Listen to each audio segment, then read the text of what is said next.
should start by thanking you all for coming. Your time is very much appreciated, and sincere thanks for coming here to feed into this conversation about how we develop music in Lancashire. So the running order, we have a keynote from Jon Collins, who's the CEO of Live. Jon will no doubt paint a picture of what Live does, but it's in essence a national organisation that supports and overarches our live music industries, which I see as a very tangible dimension of Lancashire's music industry. The venues and the places where people consume music are our infrastructure, our hubs for community, and vital places where scenes can develop and communities can grow. So it felt really pertinent to have somebody coming and talking about the live music industry. The theme of today really is things that we need to think about for the music industry to thrive and flourish in Lancashire. And the aim really is, for these meetings and for the Lancashire Music Association, is to profile music as a key part of what it means to be from Lancashire, to profile music and culture, which I truly believe we're really very, very good at, and we could sing more about it. Other dimensions that we require for our industry to flourish, I think embracing technology is certainly one of those. So there's this idea of trying to have the right conversations at the right time, and for us to be thinking about the right things at the right time. We've brought in Rufi Ghazi, who doesn't like to be described as an expert, but I believe that she firmly is. Then at 2:00 we have Tom Salmon. So funding and finance is another important dimension that industry needs to flourish, investment. So it seems very pertinent to hear from someone from Arts Council England, who's the relationship manager for the North, so for us, for the grassroots music initiatives that they have. So it'd be great to try and understand better how we might be able to access funding through those sort of channels. And I think, rather than save this for the time of the talk, I think we need to be making sure that we get at least our fair share of any funding that is available or that we could take advantage of. And as far as I'm concerned, lots of other people's fair shares as well, because I'm concerned with Lancashire, and I want to see Lancashire's places and music scenes thrive and flourish. We've got education, knowledge, how we access knowledge and information and skills. They're also vital to the future, the pipeline, and even people who are, successful and practicing and doing things in the industry. We need to keep developing and replenishing our knowledge, because the industry is a very dynamic environment and it's always changing. So we're going to look at some of the things that we do in Lancashire and the opportunities that, even if they don't relate to you specifically, it's great to be able to know where you can point people at different stages of their career when they need to find things out. But certainly the Lancashire Music Association, it's one of our aims to connect knowledge to Lancashire and to facilitate that process. Accessibility is a vital dimension of growing a healthy music industry. We'll be hearing from Maya Barker. She contributed to writing the charter, the accessibility charter for Attitude is Everything, which is a leading organisation, I think seen as such in the world, for making venues more accessible. So it would be great to hear from Maya Barker about her insights and the work that she's doing. The idea that when you're starting out, how do you know what to do? So in one sense, we have, the education infrastructure in Lancashire, but it's also, I think, great to try and connect people to people who have had success, are enjoying success, who are actually doing the job now. So we've invited Stephen Hull from a band called Massive Wagons, who are very much a Lancashire success story. And I'll be interviewing Stephen, asking him, to sort of reveal a bit about the processes and how they've attained the success. The achievement of 3 top 10 albums in recent years, I think, is a good metric, and they've been doing a lot more than that. So the thought that, how do you do that? Well, we should ask someone who's done it, and that's what we're doing today. Here also, I think building networks and uniting and working collaboratively gives us greater advantage. It's something that we can easily do. It's not something we do habitually, but we are stronger together. And I think trade associations such as Live clearly demonstrate that, because they're able to leverage and have powerful voices. But I think, we're here, the Lancashire Music Association, I think almost everyone here is a member. And there are many more members who couldn't come today, but we're going to film these knowledge, in essence, what are knowledge resources, so we can share these through our sites. Thanks all for coming, and I'd like to hand you over to Jon Collins for a talk, and we'll have a Q&A after around 20 minutes of Jon giving us his wisdom and perspective. Thank you. Jon Collins. Afternoon. Thanks, Tony and the board, for inviting me here today. Not least because, as you can tell from my accent, I didn't have to travel that far, about 50 minutes from the house to get here. But I would have traveled a lot further, because it's hugely important that as a sector, live music and music generally is organised locally, is engaging with policymakers, is making its case, so that we're not dismissed as the arty types, the fun people who will just they'll find a way to get by. And if times are tough, remember the advert during lockdown, just retrain as a data entry person. That's fine. So, we've come a long way from that advert, which was probably the nadir of our relationship with government, to actually building something that is a much more promising. But, lobbying, which is basically what I do for the industry, is attritional, and it needs to happen at every level, and it needs to happen all the time if you're going to make incremental gains. So what I'm going to talk about for the next 20 minutes or so is, what are we working on? Who are we representing? A bit of a diversion to Liverpool, because I've just become the chair of the Liverpool City Region Music Board, and I think there are lots of opportunities for us to work together there. And then some final thoughts, which hopefully will maybe provide a platform for your discussions later on this afternoon.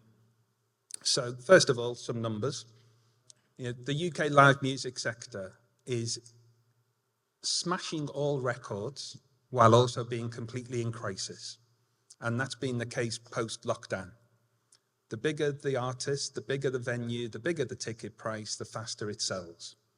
And then conversely, we all know grassroots artists who are just starting out, the challenges are there. And fundamentally, that's been caused by, as a pincer movement we've all felt post-lockdown, the cost of production, the cost of us putting shows on, tours, festivals, just rising 30, 40% year on year, as we had Russia's illegal invasion of Ukraine and the Liz Truss disastrous budget pushing interest rates up. And they, in combination and separately, put lots of inflation into the supply chain, which just meant everything became more expensive. And then you combine that with the supply chain being messed up by lockdown, everybody wanting to be out at the same time, putting real pressure on everything from, splitter vans to security personnel. It just made everything more expensive. And, we haven't seen things cool off that much, if at all. And then we've had the 14 years of austerity, the year of the government that's followed on, the challenges they're grappling with, the state of the economy, the pressure on disposable income. And fundamentally, that, as we see it, has meant that people's capacity to take risk has at both, oh, there's me, hello, just in case you didn't realize. But that, the capacity to take risk be that, the musician that wants to have a career, the venue with its 0.5% profit margin, the festivals with the insane economics of putting on a festival and the profit margins in single digits that you have there, or the audience member that likes to go and experience the new. And one of the trends we've definitely seen is people taking those, if that ticket used to be £8 and it's now £12, £14, that's putting them into a position where they're thinking, well, actually, if I save 2 or 3 of those, I can then have a £30 ticket, which is more of a guarantee that I'm going to enjoy that night. It's not what I want to do. I love to experience the new. I love to take those risks of going to see that band that I know very little about because I trust the venue in what they curate. But actually the pressure on disposable income is mitigating against that at the same time as we're seeing the pressures of production, which is why, 2023, 125 grassroots music venues closed. It was about a quarter of that last year. It's running at somewhere between around 1 a fortnight-ish at the moment, from figures from Music Venue Trust. Those pressures can continue and are very real. But then at the same time, for 2023, total value of live music in the UK passed £6 billion for the first time. So 6.1 billion, 35% up on 2019. So the last proper year before lockdown. So at a headline level, great, we have roared back. You dig into those numbers, 55% up in concerts, only 1.2% up in festivals. And that's your first clue as to what's happened there with those major artists putting on those stadium level shows being the real driver of economic growth. We're just putting the 2024 numbers together, and it's basically Taylor Swift and then everybody else sort of added on. She is just such a significant part of that picture. It's hard to credit, but you play multiple stadia nights, it starts to rack up, particularly as third number for you. Every 10,000 people at an arena show spends £1 million in the local economy. And so, we use that. It's about £250,000 for 10,000 people at a festival, the number lower, because obviously festivals are more contained, so the spend happens more on site. That £1 million is spent in the hotels, the restaurants, the bars, the taxi companies, everything that happens around the venue. And we use that number to remind government that we are very economically significant indeed, and that they should take us seriously, which the good news is they are doing. There's an industrial strategy coming in June. For the first time, that industrial strategy in June, we are in June, this month. It's going to, for the first time, call out the creative industries as one of the 8 engines of growth for the UK for the next decade. And so the idea is within that strategy, government sets out how it's going to remove the barriers to growth for us. And that's everything from how we move international talent in and out of the country to how we support the grassroots so that the talent pipeline, both on and off the stage, is healthy. We all know it's under pressure at the moment. So that's really the key challenge for live. We were formed during lockdown as a response to the industry closing us down. Because prior to that, to be honest, music felt a bit too cool to hang out with politicians. We all remember the Cool Britannia era and some of the negative feedback that came with that. So really, as an industry, it was sort of, well, we'll keep ourselves to ourselves. We don't really want to get involved with policymakers. Then they closed us down and we realized, no, we do need to organize. We need to have a voice. We need to be effective. So 15 organizations came together. Music Venue Trust, British Association of Concert Halls, National Arenas Association, giving you that view for the venue side of things from grassroots through to, Co-op Live. And then you've got the organizations that represent artists, managers, promoters, both the independent promoters and the Concert Promoters Association, which is your Live Nations, AEG, SJM, Kilimanjaro, etc., through to ticket retail, production, light, sound, and then my 2 favorites at the end, the Association of British Orchestras and the Association for Electronic Music, which shows that we span by genre as well as function, as well as size. So I have the joy of knitting that board together and then coming out with a single view that we can present through to government. And beneath the board, we have 5 expert groups that help us to think about what are the current demands, where are the pressures, where is the need to act. And they are festivals, green, touring, venues, and workforce. There are 5 strands of activity. And I'll just briefly explain a bit about what each of those does. So in festivals, we're bringing together 2,000 caps, little independent festivals with Leeds, Reading and Glastonbury, and everything in between, and talking about common challenges around things like venue safety, protecting our customers, tackling spiking, for example. We're also talking about with government about developing a tax relief for festivals. I mentioned how the economics of festivals are so challenged. You put in a year's worth of effort on the hope that you're going to deliver a very profitable party for 3 or 4 days at some point at the end of that work, which is now increasingly at the whim of the climate as to whether you'll get the bar spend. You'll even be allowed to put people on site when you want. You'll even be able to build the venue, the stages at the pace you need to. All of those things have been affected by the climate in the last year. But they do all of that. And then at the end, they're thinking if we've got a built-in profit margin of maybe 3 to 5%, now, anybody with any financial nous will say, go and put your money, your effort elsewhere, if that's what you're bothered about, is a return on your capital, because that's a crazy number.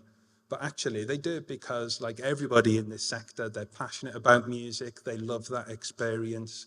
When you've got all those people together in a tent or in a field, and the song drops, and we all respond as a group. That's what they live for. That's what they live to deliver. So actually, why shouldn't there be a tax relief for the festival organizer that bears all of the risk up front to help them to put some liquidity into their balance sheet?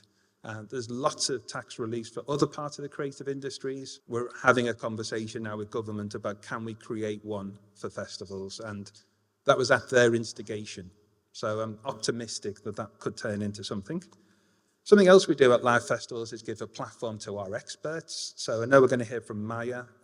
Maya, we've been pushing the charter, the Attitude is Everything charter, very strongly in our festivals group, and hopefully will help you to deliver record numbers on that one this year. Green cuts across everything that we do. We all know we need to deliver on our sustainability goals. As I just mentioned, we're already being impacted by the climate crisis.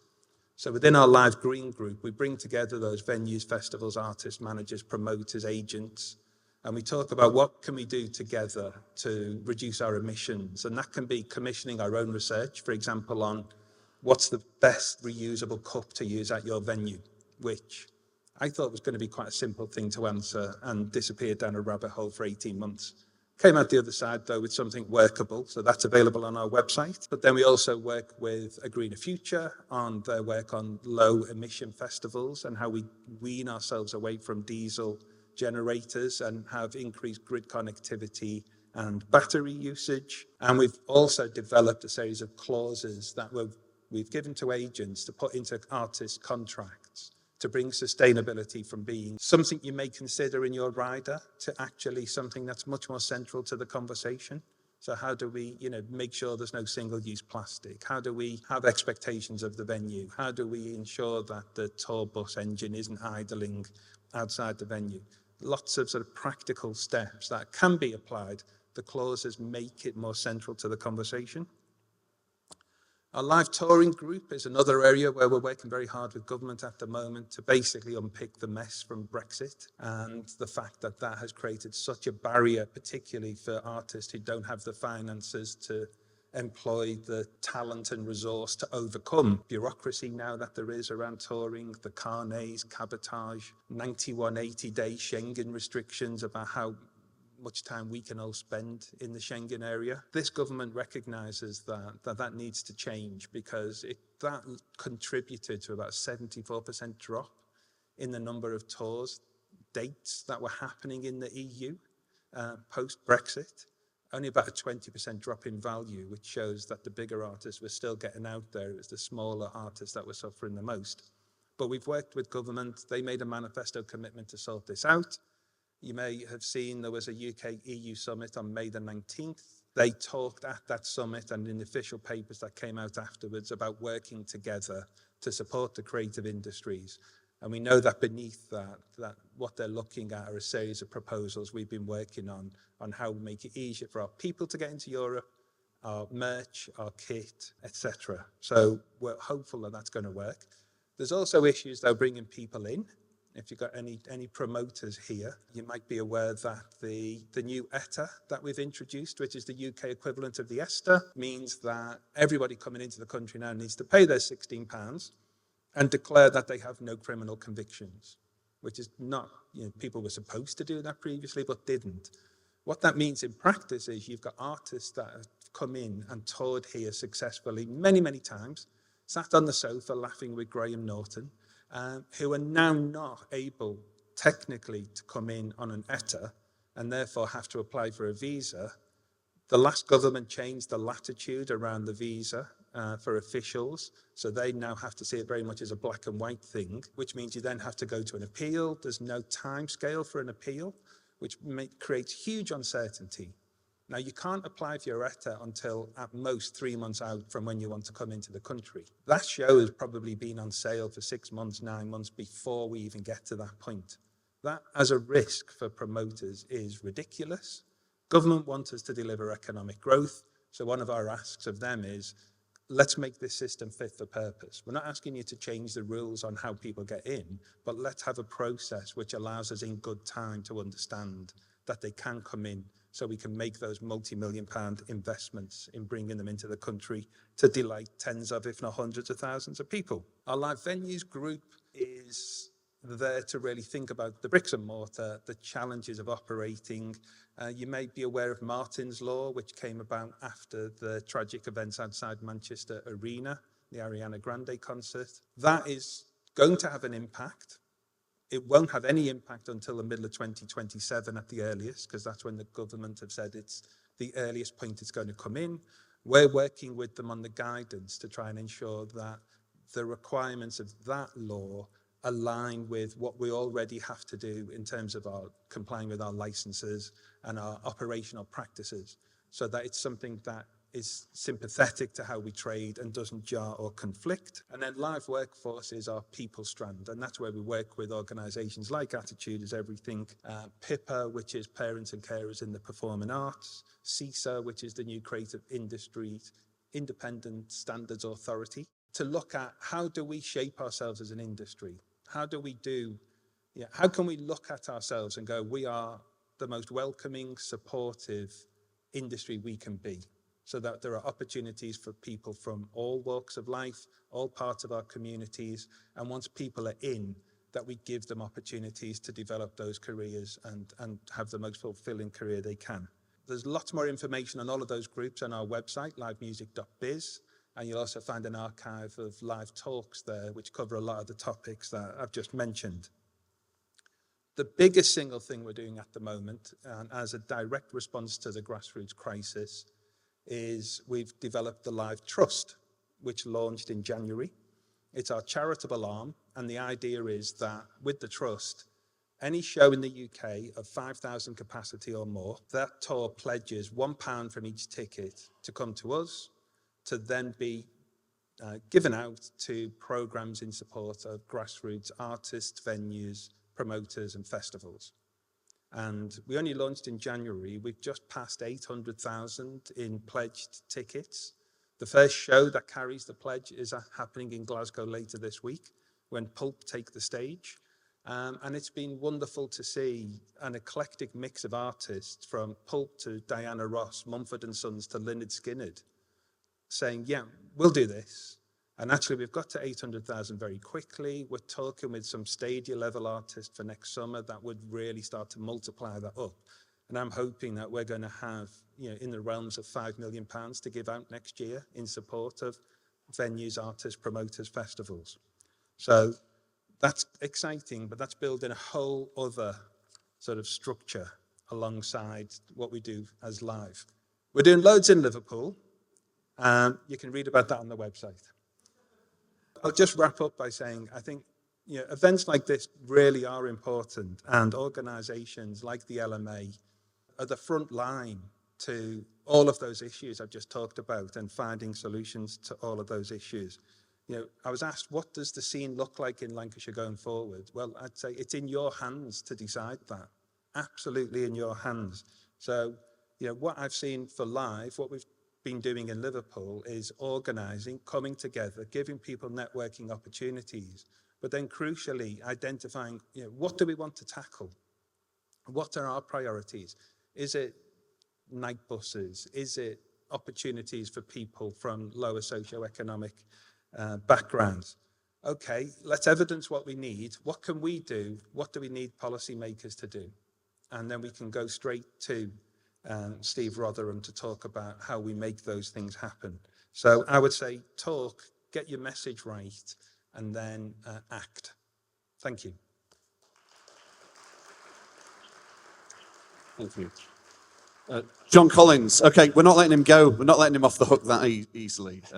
So we've got an opportunity for a bit of a Q&A if there are any questions for Jon. I think one other thing that Liverpool's really good at doing is they're getting loads of money as well. So I'm hoping that as we are organised and mobile, we will be able to learn from such things. Also, it's interesting that actually our venue mapping, it's basically a thing that we're working on. We're mapping our infrastructure for our industry. Is actually we're collaborating with Liverpool University on that. So, whilst we need to have our own thing and be our own thing, there's no point in reinventing the wheel. And it's a great opportunity to be able to collaborate and work with Live and, have our voices heard, not only as Lancashire Music Association, but through Live as well. So it's great that we're able to serve as a conduit and feed back up as to what we need in Lancashire as well. So anyway, Harry's got a microphone. We'll do a quick Q&A with Jon if anyone's got anything that they would like to ask.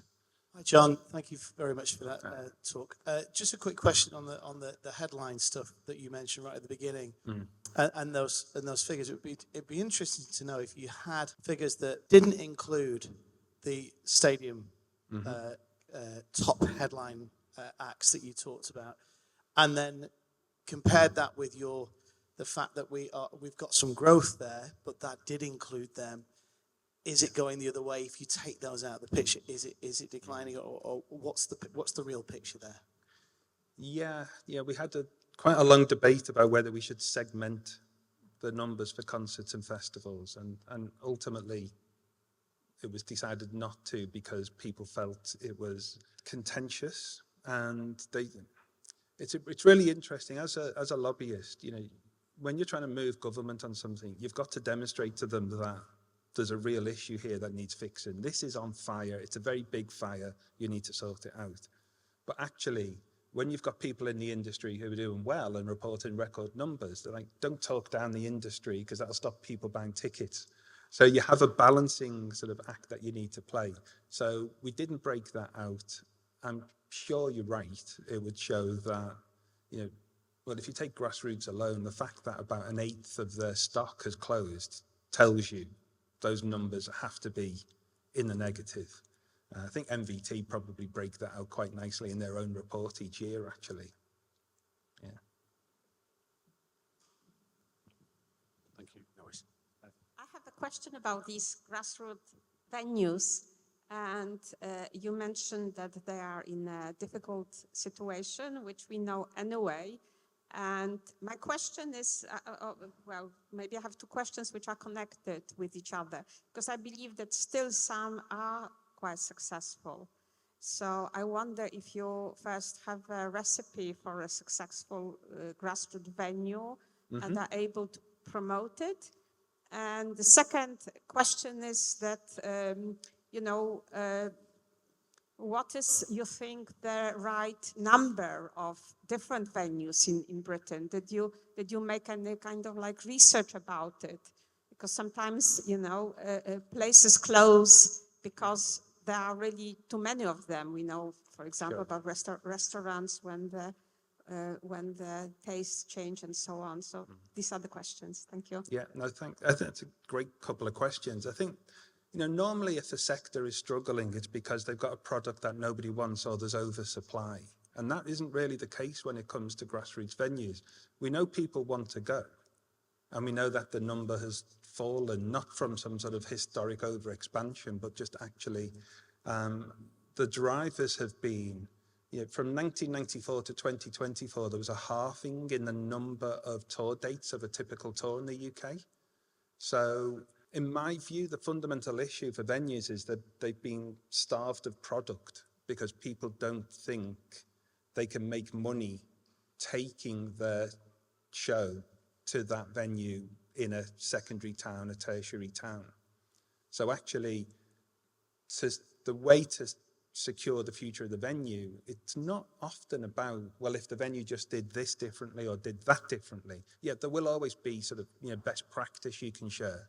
But actually, it's more about how do we drive more shows into those venues at affordable ticket prices, and can the government please do something about the economy and give us for the first time in about 15 years an audience base that feel like they've got more money in their pocket, and so they are able to go out and spend. So I think it's more about the supply of shows and the willingness to spend than actually anything that's going on with the venue itself. Any more questions for Jon? Yes. Hi, my name's Liam. I run a community-based studio in Preston, and part of what we do is put on live events for our local community. Quite grassroots, but I'm not sure we quantify as a grassroots venue, so to speak. So could I ask what qualifies as a grassroots venue? And also, could I ask the Live Music Trust, does that support curation of grassroots venues as well as supporting the ones that are currently available? Absolutely. So the definition that people use is the Music Venue Trust's definition, which is, from memory, I mean, it'll be on their website, but from memory, it's about having at least 2 nights of original music a week. So not putting on cover artists, but original music. That was their threshold for a long time. I think the average about 2 years ago dipped under the 2, which gave them a bit of a pause for thought. And that was again down to risk. And it was like, do I put on that new artist that no one's ever heard of, or do I put on an Oasis cover band? I don't want to put on the Oasis cover band, but actually it'll bring more people through the door, and they'll probably be of an age where they still drink decently at the bar as well, which is another dimension that we're wrestling with. So that's where you'll find the definition. And then in terms of the trust, we've been very clear, this is not about trying to just preserve in Aspic a set of venues that will be there forevermore. We know there are market factors that mean there will be openings and closures. It's about fostering a vibrant grassroots music scene. So within that, we will be funding programs for artists and programs for promoters. So if you want to consider that you're promoting shows in that studio, there would be a vehicle there for you as that curator. Okay. Great questions. Great answer as well, Jon. Jon Collins.